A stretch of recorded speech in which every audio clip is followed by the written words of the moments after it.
Alam nyo, pilit siya ng pilit, 2002. 20 times po siyang bumalik ng Davao para gustong gawing pelikula. Pinipilit niya talaga. Alam niyo, sa kakapilit niya kay Mayor Duterte, sa kakabalik niya ng Davao City, nag-iwan po siya ng 4 na anak sa Davao. Ano? Grabe. Grabe ka naman sa akin. Ang daming tao na baka maniwala sa'yo. Naloko mo nga si Chris Aquino? Ay! Ay! Alam niyong hindi ko Ano? niloko si Chris! Hindi mo niloko? Alam niyong minahal ko si Chris! Sandali! Oh. Alam mo, nandito yung best friend ni Chris. Ha? Andyan si Ma'am Len Alonte.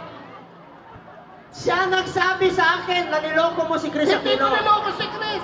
Huwag mo kayo maniwala. Hindi sasabihin ni Ma'am yan. Ikaw talaga. Kung hindi mo niloko si Chris, Oh. mag-whistle ka nga. Whistle. Whistle lang ikaw. Sige. Wi- Wi-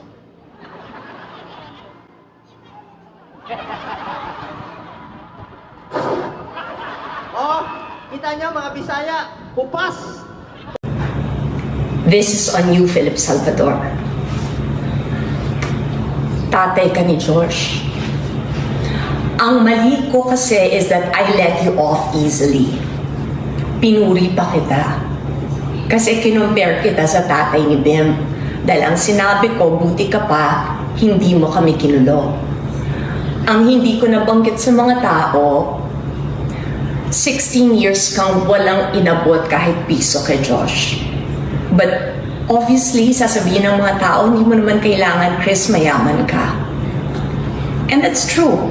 May kaya ako.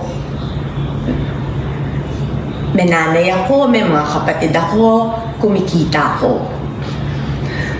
Pero, sana naisip mo, that line, niloko mo si Chris Aquino. What does that make of your son? Produkto siya ng panloloko. It was very hurtful kasi sinabihan ako ng mom eh.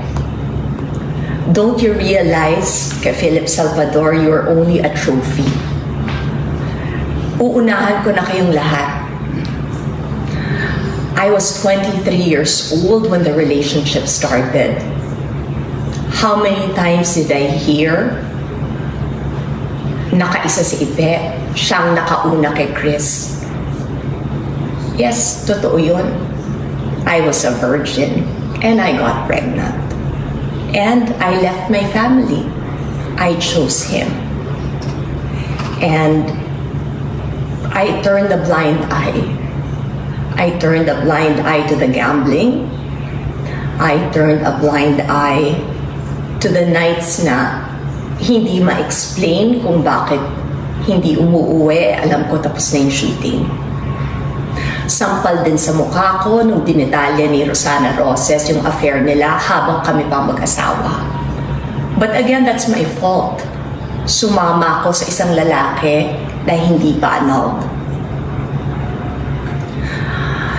If I am just part of a skit or part of a joke or part of a way to entertain people, what kind of country is this? Again, sasabihin ko, so many reached out to me and said, you can use this. This can be something political. I'm not using this. Nilapit ka niya kay Bim at pinakilala ka niya. Sinabi niya kay Bim, this is my papa. Tapos, gagawin yung biro.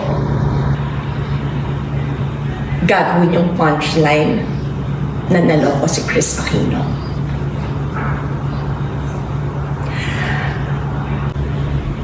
Kung makita ka niya, hindi yan manunumbat sa'yo. Yayakapin ka niya.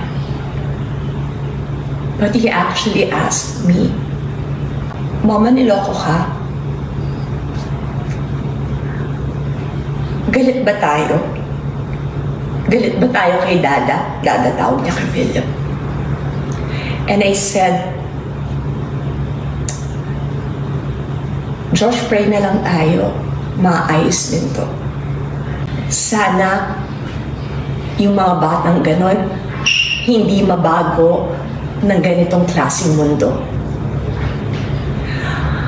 I repeat this, Bong, you hurt me. Masakit pa rin kasi ginawa niyong biro ang buhay ko. Ang pinakamasakit, ginawa niyong biro yung buhay ng anak ko.